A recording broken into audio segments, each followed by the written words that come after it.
Have you ever noticed how something as simple as a hug can completely change the way a person sees you?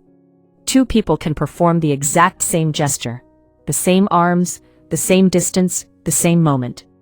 Yet one hug feels warm, natural, and welcome, while another instantly creates discomfort. No words are spoken, but something inside the other person shifts. The strange part is that most men never realize what caused it. They assume a hug is just a hug, a polite gesture, a friendly sign of connection. But in reality, a hug is one of the most psychologically loaded physical interactions that can happen between two people. It communicates intention. It communicates awareness. It communicates emotional intelligence. And sometimes, it communicates something you never meant to say at all. Here's where it gets interesting. There is one specific mistake that many men make when they go to hug a woman, a mistake so subtle that most men don't even notice they're doing it. But psychologically, it sends a very powerful signal. A signal that can instantly change how she feels about you. And the moment you understand why this happens, you'll start noticing it everywhere. In social gatherings, in workplaces, at parties, even between people who already know each other well. But before we get into that, something important needs to be said. This conversation is not about manipulation. It's not about tricks or tactics to control how someone feels. Human behavior is far too complex for that, and healthy relationships are built on respect, not strategy. The purpose of this discussion is awareness. Understanding psychology allows you to navigate social situations with maturity and emotional intelligence. It allows you to recognize signals that most people overlook, and it helps you avoid unintentionally crossing boundaries that matter more than you realize. Physical gestures carry meaning, sometimes conscious, sometimes subconscious. When two people hug, their brains are rapidly processing emotional information, personal space, trust, comfort, intent, even power dynamics. So when we talk about what not to do in a hug, we are really talking about how subtle behaviors influence emotional perception. And once you see the pattern, you can't unsee it. To understand why this matters, we need to look at something deeper in human psychology. Touch is one of the oldest forms of communication humans have. Long before language evolved, physical contact was how safety, affection, and connection were expressed. But because of that, touch also activates very old parts of the brain. Parts that evaluate threat, trust, and emotional safety almost instantly. That means when someone initiates a hug, the other person's brain is not just experiencing the gesture physically, it is evaluating intention. Is this person respectful? Is this person aware? Do they understand boundaries? Or are they trying to take something emotionally that hasn't been offered? These evaluations happen quickly and often subconsciously. The person might not even be able to explain why something felt slightly off. They just know it did. And this is where most people get it wrong. When a man goes to hug a woman, the mistake that creates the most discomfort is not the hug itself. It's the hesitation combined with overreach. Pay attention to this because it's subtle. Many men approach a hug with uncertainty. They are unsure whether the moment is appropriate, unsure about how the other person feels, and unsure about what the hug means socially. But instead of staying neutral, they compensate. They lean in too long. They hold a moment too tight, where they allow their hands to linger just slightly longer than natural timing would suggest. On the surface, it might seem harmless. After all, it's just a second longer, just a little closer. But psychologically, that small shift changes the entire interaction, because a comfortable hug has rhythm. Two people move toward each other, contact is made, and the release happens naturally. It feels effortless, almost automatic. When someone interrupts that rhythm, the brain notices immediately. The other person may feel their shoulders tense slightly. Their body subtly begins to pull away. And the moment that should have felt friendly suddenly feels awkward. Here's why this happens. In psychology, personal space operates like an invisible contract between two people. When physical contact begins, both individuals are silently agreeing to the level of closeness that feels appropriate for that relationship. Friends hug differently than romantic partners. Colleagues hug differently than family members. Even within friendships, the hug between two people who trust each other deeply feels different from a hug between people who only see each other occasionally. When someone extends the hug beyond that shared expectation, the contract breaks. Not dramatically, but enough that the other person becomes aware of it. Have you ever noticed how some hugs feel perfectly timed, and others feel like you're waiting for the moment to end? That's the difference. Now here's where it becomes even more interesting. Sometimes the man holding the hug longer believes he is communicating warmth. He believes he is being more affectionate or more emotionally expressive.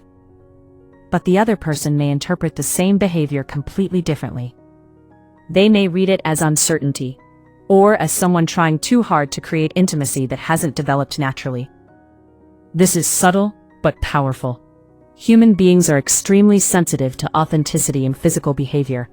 When touch aligns naturally with the relationship, it feels safe.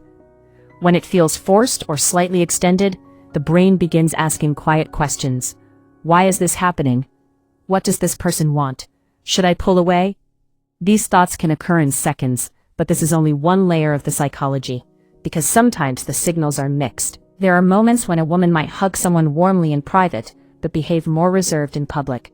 Moments when her body language feels open one day and distant the next. This push and pull often confuses people, but it usually reflects internal conflict. Human emotions are rarely simple. A person can enjoy someone's company while still wanting to protect their personal space. They can feel affection while also feeling cautious about how that affection is interpreted. So when a hug happens, it exists within that emotional landscape. A brief, natural hug respects that complexity. An overly prolonged hug ignores it. And that difference determines how the moment is remembered. Situational context also plays a huge role. Think about the difference between greeting someone at a busy social gathering versus saying goodbye after a long personal conversation. In a crowded environment, hugs tend to be quick. They function as social acknowledgement rather than emotional connection. But in quieter settings, where two people have been speaking privately, the emotional tone is different. The hug may feel more personal, more relaxed. Yet even there, timing matters. If someone suddenly tightens their arms or delays the release, the other person immediately becomes aware of it. Not necessarily in a negative way, but in a questioning way. Here's another moment people rarely talk about. Watch what happens when someone else enters the room during a hug. If the hug instantly ends, it tells you the interaction was purely social. If the hug continues naturally and both people remain relaxed, it suggests a level of comfort between them. But if the hug lingers awkwardly for a split second before releasing, it often means both people suddenly became aware of how the moment might appear to others. That tiny pause reveals a lot about the emotional dynamics at play. This is why social intelligence is less about what you do, and more about how aware you are while doing it. A confident, emotionally intelligent person does not try to extend moments that are already complete. They allow the interaction to follow its natural rhythm. Because real connection doesn't need to be stretched. It feels complete on its own. Now let's talk about boundaries. Respecting boundaries is not just about avoiding obvious mistakes. It's about recognizing that every person has a different comfort level with touch. Some people hug everyone they meet. Others reserve hugs for close friends only.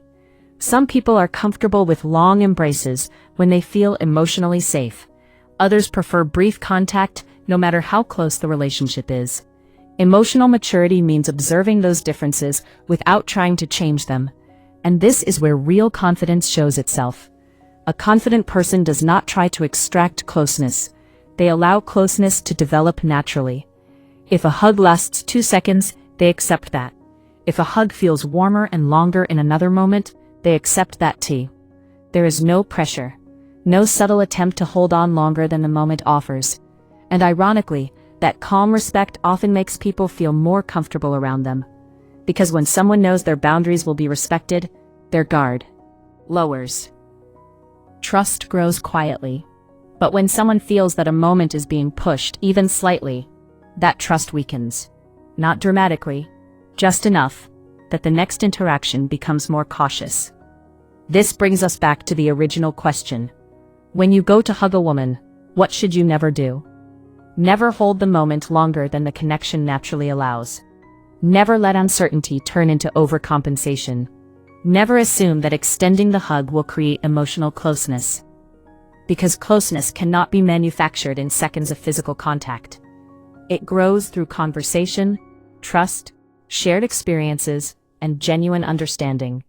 A hug is simply a reflection of that connection, not the source of it. And when you understand that, your behavior becomes naturally respectful. You stop analyzing every movement. You stop trying to create signals. Instead, you become present in the interaction. And people can feel that presence immediately. They feel the difference between someone who is comfortable in social moments and someone who is trying to force them. The truth is, the most memorable interactions are often the simplest ones. A quick hug that feels genuine. A smile that lasts half a second longer than expected. Eye contact that communicates warmth without pressure. These moments feel effortless, and effortlessness is what the brain associates with authenticity. So the next time you greet someone with a hug, pay attention to the rhythm of the moment. Notice how quickly the contact begins. Notice when the other person naturally starts to release, and allow the gesture to end exactly there. No hesitation, no extension, just mutual respect. Because sometimes the smallest details in human behavior reveal the deepest levels of emotional intelligence.